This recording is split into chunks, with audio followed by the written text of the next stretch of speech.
Lord Ashore was not entirely what Sapphire had been expecting. The man was around the size of Anchor, so rather large for a man, and looked like he would rip your head off for speaking out of turn. Right now, though, the elderly gentleman had joined them on the couch, sitting next to Dakota, laughing merrily. Holding a glass of very fine plum liqueur, everyone around the table had been served a glass of the doubtlessly expensive stuff. It's like heaven in a bottle, Sapphire thought to herself, as she tentatively took another sip of the miraculously sweet liquid. It still had the warmth of alcohol with none of the harshness. They had finished up the legal discussions just as the lord of the house found them, deciding they would make entertaining company for the evening. Sapphire had been worried they were going to be answering questions about Tom that they couldn't really answer. The old man seemed more interested in his own war stories, though. They were good, too. The man had served for decades all around the world. They had been joined by a few curious individuals who had wandered past, likely heading somewhere. From what Sapphire could figure out, the bedrooms were above them, likely so they had roof access. I tell you, the Battle of Lauja was not a pleasant one. That was back when I flew with Baron. I think that is where he got that nasty shoulder scar. Have any of you kids ever seen a mighty red dragon let loose with all he has? Sapphire shook her head a bit, fairly certain she was supposed to answer. It is spectacular. We boiled that shadow drake in our own hide. The old man chuckled, taking a sip of his drink. You fought a shadow drake? Sapphire blurted out, cursing herself a bit for the lack of courtesy. Lord Ashore didn't seem to mind, though, as he lowered the glass back down. I most certainly did, young Huntress. At the time we thought it might have been Rashan. It was definitely female, though, so no such luck, I'm afraid. She was too young, too, but she had been a red once. She fought with a fury unlike any I'd experienced before. Baron, though, was no stranger to her kind. To say I even fought in the battle is almost an overstatement. He tore her to shreds and charred to pieces. The Lord paused for a little to have another drink before continuing on. You are the people who got young Jarix, yes? That we did, Sapphire responded. He's quite something. Didn't get to spend much time with him before he departed, though. Oh, you will get your chance, I'm sure. He seems like a chuffing right fellow to me. He's got the spirit to fight, and he's not some lazy whelp who just wants to lay around all day in the sun. What of this Tom fellow? I know he can fight, but does he have the spirit? And the spine, for that matter? Oh, I would say so, Dakota replied, leaning forward. The dude doesn't stand for any nonsense. I'm honestly so surprised he didn't execute Lady Flaxen on the spot. I don't think he's dumb enough to do that, Victoria added, leaning back on the sofa with her drink. But his little stand-up with Jarix was something to behold. Threatened by an 8-ton dragon he didn't know, who even went as far as to open his mouth, and Tom stepped forward with a raised finger, didn't even draw a weapon. Huh. A stubborn mage and a proper warrior dragon. That should make for a few good stories. One of the younger dragoness who joined them went. He seemed to be a lieutenant of sorts, much like Zarko. If only he knew how good, Sapphire mused to herself. It's doubtful, though, that this Tom could bring Jarix to heel. It was my understanding Jarix wanted him to keep his back clear in battle. Understandable, since he's not yet carrying a proper ballista. Perhaps you could get him one as a token of gratitude, the young lieutenant continued, seeming rather confident. Sapphire looked at Dakota and Balathon, who both looked a bit strained, not trying to smile. Victoria eventually broke the slight awkwardness that followed that remark. From what I have heard, Jarix is well and truly in Tom's hand by now. I would honestly not be surprised if, when he is done there, Tom could yell sit and he would do it. And with Tom on board, he won't need no ballista either. You serious? Jarix could hardly be persuaded to stay in formation at times. That's because Tiguan is a slowpoke. He would rather laze in the sun all day. Jarix likes speed, and he's good at it too, Victoria retorted. I still don't buy him being brought to heel by a mere man, or woman for that matter. Well, they got him to help plough the fields. That's fairly brought to heel, Ulrich added, receiving shocked glances from everyone who didn't already know about that. Victoria, please tell me he is joking, the lieutenant questioned. As far as I know, that's true. In fact, Jarix agreed to it while I was present. I need to meet this Tom, Lord Ashore replied once he digested that. I want to see Jarix ploughing, that would be hilarious, the lieutenant added in merrily, even if he didn't quite seem to believe it. Tom, if you can hear me right now, I hope you like attention. It would seem the flying bastards were leaving them alone for the time being, likely more concerned with Jarix and the angry mob of dragonettes hunting them around the keep. I'm taking the front, Jackalope stated. Tom agreed that was probably not a bad idea, all things considered. Roger, on the grenade, Tom replied, lighting the fuse and chucking it through the open doorway. The Huntress had said that the enemy had made it to the 3rd floor, so Tom hoped there was enough to save the locals from this. He could feel both him and Jackalope holding their breath as they plugged their rears, waiting for the grenade. As Tom counted down, a battered and bruised Darkling came rushing out, blade drawn. Tom's heart sank for a second as he felt Jackalope yank him back, pulling up her revolver to shoot it. Then the grenade went off inside the room, the blast ripping the Darkling apart and scattering it across the ground. Tom felt the heat coming off the flash as he shot out the door into the darkness beyond. Jackalope rushed ahead, rounding the corner with her revolver held high, though not shooting. Tom could see the blue blood coming from her ears and trickling down her cheeks, her expression one of focus. "God damn it!" Tom cursed as he picked up the rifle, moving up behind her. The room was black and charred, though it would seem the explosion snuffed out any fires, not to mention he could hardly breathe through the smoke. There weren't even really bodies inside, just mangled corpses strewn about the room, but there was no fancy black armour to be seen. Tom could hear the cries and shrieks coming from above, where he assumed the Darklings had just been wounded by the shockwave and fireball. He tapped on Jackalope's shoulder, pointing to the stairs, gesturing her forward, then tapping her ear and speaking quietly. "Your hearing is gone." Jackalope responded by looking at him concernedly, then realization spread across her face. It didn't seem to break her resolve, though, as she let out a slight growl, looking to Tom intently. Tom gestured up the stairs, then made a motion like his arm was hurt, then raised the rifle. Jackie nodded, turning back to the stairs, moving up them fast. Tom followed on her heel, rifle at the ready. Jackalope stopped at the top of the stairs, drawing her knife before continuing. It was a horrifying scene. The dimly lit corridor covered in gore, a few torches at the end still somehow burning. The burnt and mangled corpses lay strewn about, a few of them still moaning and screeching as they struggled towards Tom and Jackalope, dragging themselves along the ground. All the doors to the rooms had been blown inwards. Resheathing her knife, Jackalope picked up a spear from the ground in her offhand and set about putting a silent end to the wounded Darklings. A task she seemed to enjoy, moving from Darkling to Darkling with an evil sneer on her face. Some of them still tried to attack her in what manner they could. One had his face burned to the point the jaw was showing, yet he still tried to snap at her with what strength it had left. Jackalope ran the spear down his throat repeatedly until it expired. Tom stayed at the stairs leading down, keeping the rifle raised to cover her in case something nasty came either from above or out of one of the rooms. He periodically glanced down the stairs too, just in case they were about to be boxed in as well. Then Tom heard multiple sets of fast footsteps on the floor above. He readied himself, taking aim at the top of the stairs. The Darklings came rushing down the stairs, not even getting out a screech of surprise as Tom put a round in the first one's chest. The gold-trimmed armor-clad creature collapsed at the bottom of the stairs, and Tom stared at the lifeless thing as it lay there. That must have been Lofel's mother. Tom snapped back to reality at the screech of the second one, which was now already down the stairs thanks to his hesitation.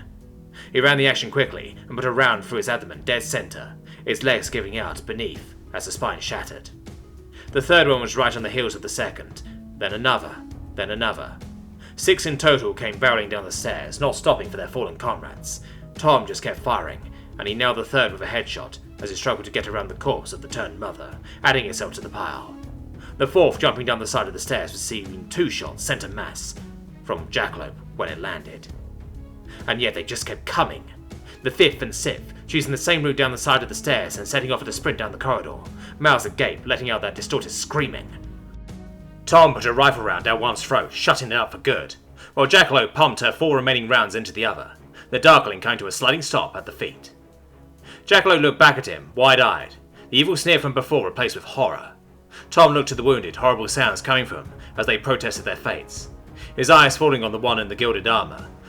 The enamel had all cracked and greyed, but the gold still shone bright as she lay there. "I'm sorry," Tom let out, trying to apologise to her. He brought up the revolver while Jackie reloaded. She dropped a few rounds as she hurried to get the job done faster than she could. With her gun loaded again, she went back to the task of finishing off the wounded with the spear. Now, though, she was striking quickly, rather than viciously, looking to get the task over with. These weren't the ones responsible for what had happened. They couldn't do anything. There was one guy left, though, who did have to pay for all this. It had ended up getting rather late before they were allowed to leave. Not that Sapphire minded.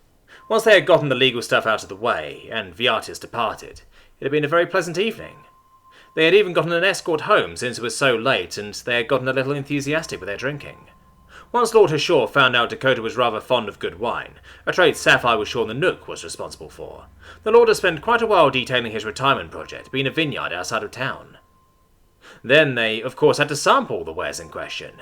It was definitely good wine by Sapphire standards. Then again, she had drunk more fine wine in the last few days than she had in the last 10 years, so she hardly considered herself learned on the subject. At Ulrich's behest, they had been given 2 guards to escort them home safely since it was dark and they didn't really know where they were going. Unfortunately, Maiko had long since departed, so they got a couple of random women who seemed a little annoyed with the assignment once they were out of sight of the mansion. One of them claimed to know the way though, so that would do. It was dark and they were slightly drunk, so they kept close formation with the one who knew the way. The other guy was taking up the rear and both of them were carrying lanterns so other people could see them. Not that there was a lot of traffic this time of day. Dakota also had a lantern they had borrowed from the tavern just in case it got dark before they needed to get home. They were flying V formation with Sapphire on the lead guard's left flank. Down below, the odd torch and lit up window could be seen, the black void of the street guiding the way for them. It was a rather beautiful clear night, and Sapphire could still feel the warmth of the fine drinks in her belly. All in all, this was rather pleasant, despite being so late. As they flew, though, Dakota seemed to be on edge, looking back occasionally with a troubled expression. "We are being followed. Fly casual," she finally spoke up. Sapphire stiffened slightly, though she did as she was told and kept flying. "Don't let them know, or they will douse their lantern." "Do we keep going?" The front guard replied in a calm, informal voice. Dakota seemed to think on that for a bit. "Would they be here to hurt you or find out where you were going, ma'am?" The second one spoke up from behind Sapphire. Sapphire glanced back. There was indeed a lantern in the darkness behind them, quite some distance away. She couldn't see anyone other than the lantern and glimpse of the one who carried it, so there might just be one guy, but there could be a lot. "Let's think this through. If it's Flaxen, they know where we are staying. Who else could it be?" Dakota questioned, looking around at the others. Sapphire drew a blank on that one. Sure, there might be people from the council, or maybe someone who had heard a rumour who wanted to talk with them, but following them in the night? Surely not. No one else seemed to have any suggestions either. "Let's try and see if they will follow us. Go low and let's make a wrong turn," Dakota ordered, the leading guard obliging by dropping down to only a few meters above roof level, then turning right at the next intersection. "Don't look back," Dakota ordered, as they made the turn. "What about the city guard?" Balathon questioned as they straightened up again. "We are technically city guards," the one at the rear answered. "They haven't done anything illegal yet, but they might bugger off if we find some more," the one in front added. Flying on for a bit, Dakota eventually let herself look back. "They are still there and it's not just one. Balathon, have some proper flying?" Sapphire could see it dawn on the guy that he was the only male present at the moment. "We'll make for the tavern. I don't want to leave our stuff. If we stumble on some guards, we go there, and we stick together no matter what. If they start getting close, we run like hell." "Well, we have been drinking some rather sweet stuff," Sapphire thought to herself, praying that would offset the alcohol and fatigue of the long day, at least a bit. Balathon moved to the centre of the formation, so they would all break the wind for him. Then, they made a left turn to get back on track. "Well, I say they definitely know we have seen them by now," Sapphire concluded, allowing herself to look back. The lantern still followed them, and it was closer now. But without Dakota's magically enhanced vision, she couldn't make out anyone chasing. "And they're gaining," the lead guard stated, putting on more speed. Sapphire looked at Balathon, who was keeping up without a problem thus far. He was no slouch and one of the better male flyers of the keep, and they couldn't be far out from the tavern by now, even if it was nearly on the other side of the city. "There!" the lead guard shouted out, as a familiar street came up on their right. Moment of truth then, Sapphire thought to herself. If the chasers were here to hurt them, they would come in as soon as Sapphire and the others slowed down to land. "Land on the walkways," Dakota ordered as they came in. The walkways are mostly empty, so while it would be a tad tricky, it could be done without too much trouble. Some of them were a little drunk though, and Balathon misjudged the landing as he hit the railing with a foot, sending him face first into the planking as he skidded to his top. No attack came though. Sapphire looked back as soon as she was safely down to see several flyers whiz by, pulling up into the night. They were armed too, rather heavily in fact. "Those are mercenaries," the guard who had led them here went. A flyer came around, heading straight for them. It pulled up as it let go of a large stone, sending it hurtling toward them. The stone went through the glass window of the tavern with a crash. "Everyone inside!" Dakota ordered. Sapphire held up Balathon as the little tavern guard, Draki, opened the door for them. "Bar the door!" "With what? Why are mercenaries chasing you? Why are they throwing rocks?" The diminutive guard shouted back at them, clearly not pleased with the turn of events. "Draki, right?" Dakota tried. The little guy nodding, as if that was the most obvious thing ever. "They chase us here, that's all we know." She was doing a fine job of keeping a calm face as usual, the fact that they had just been chased by people equipped for a fight in the middle of the night not showing on her face. Then Sapphire felt a pair of hands turn her around to look at a very worried-looking Heiko. "You okay?" "I'm fine, they didn't catch us. I don't even know if they wanted to." Sapphire looked at Dakota and the lead guard as their brother embraced her. "Why didn't they attack us when we landed?" The second guard had gone over to find the rock, which was wrapped up in parchment. "You have been warned," she went, reading out loud, looking back up and around the room. Inside, quite a few patrons were sitting, though there was dead silence now as everyone was staring at them. "That's not good, right?" Balathon questioned, looking to the guards that had led them here. "No, most definitely not. This is unacceptable. This is a threat against your well-being." "Well, on that we agree," Sapphire concluded. "You think they are coming back, like, right now?" Balathon continued. "I cannot tell you," the guard answered, looking around the room concernedly. "If you're going to ask me to fight to the death, are you? The answer is no," the little guy added. "Those bastards were packing." "I will," Heiko responded without much thought. If not for the seriousness of the situation, Sapphire might have laughed at that. "You wouldn't happen to know any of them?" Dakota questioned, looking at the two tavern guards. "Nah, there were a couple or a dozen. You pissed someone off big time, didn't you?" Draki responded. "That's rather depressing," Sapphire thought to herself. Then again, mercenaries were often the cheapest way to get some help when you really needed it, even if some of them might be equal parts bandits at times. "Maybe Kakashi's mum's one of them," the bruised Balathon tried to joke, as he rubbed his face. "Dakota, we'll be staying with you here for the time being. We go back to the estate tomorrow to let them know what happened." Dakota gave a nod. "No disrespect to your abilities," the guard continued, looking at Draki. "Hey, rather you die for them than me, that's for sure. Even if Heiko feels ready to die, might have to get some mace together and thrash those bastards," Draki replied, punching Heiko in the shoulder. "I would rather not start a gang war," Dakota replied. "I will pay for your rooms. It's most kind of you to stay for the time being." "We have to, ma'am. Victoria would kill us if we did anything else." "At least they are being honest," Sapphire thought to herself.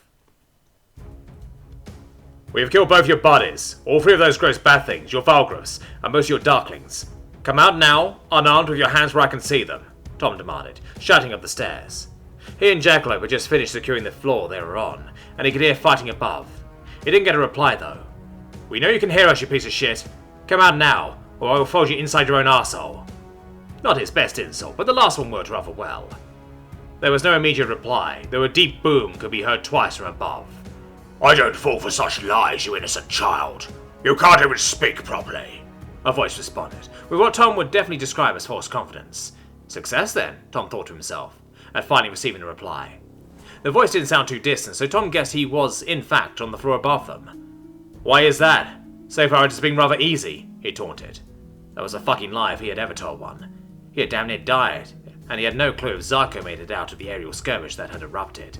To Tom's surprise, Jackalope still had her grenade, so it must have been Zarko that performed that reckless dive at the start. At least the men Jackie still had her grenade if they needed it. As he got ready to try again, he heard the outer door shut again with a bang, followed shortly by a crashing sound from upstairs. Must be some sort of battering ram, Tom concluded. "You are surrounded. You can't escape and you will lose. Give up now and your life may be spared. I want no further bloodshed." Tom was rather happy Jackalope didn't hear that one. He had a feeling she would rip his head off for even saying that. "You have no way of making such a guarantee," the reply came. Yes, Tom thought to himself, he wants to live, though it made this so much sweeter. "Sure I can. I can do whatever the fuck I want." He didn't get a reply on that one, so he tapped Jackalope on the shoulder and gestured at the stairs, holding up her finger to his mouth. She nodded carefully, beginning to make her way towards it. Then a crash was heard above, sounding like something major had just broken. The sound of splintering wood filled the halls alongside the screeching of Darklings and the roar of triumphant dragonettes. Tom heard blades being crossed as well as more footsteps above. He put a hand on Jackalope's shoulder, holding her back. Then the black armoured foot of a dark knight was seen stepping down the stairs. "I want to strike a deal," the knight went, as he made his way down the stairs. As soon as his head was in view, terror clear in his eyes, Jackalope opened up, being joined by Tom, who stepped up beside her. They both unloaded their weapons into the guy, Jackalope running the revolver dry one-handed before Tom even got his third shot off. The knight slumped down against the wall before tumbling down to the bottom of the stairs and joining the others. Several holes blasted through the neck armor. Tom put one large rifle round in his eye socket as he lay there, just in case. "That was something," Jackalope let out, turning to Tom, wide eyes, smoking gun still held high. "You don't say," Tom mentally agreed, nodding slightly.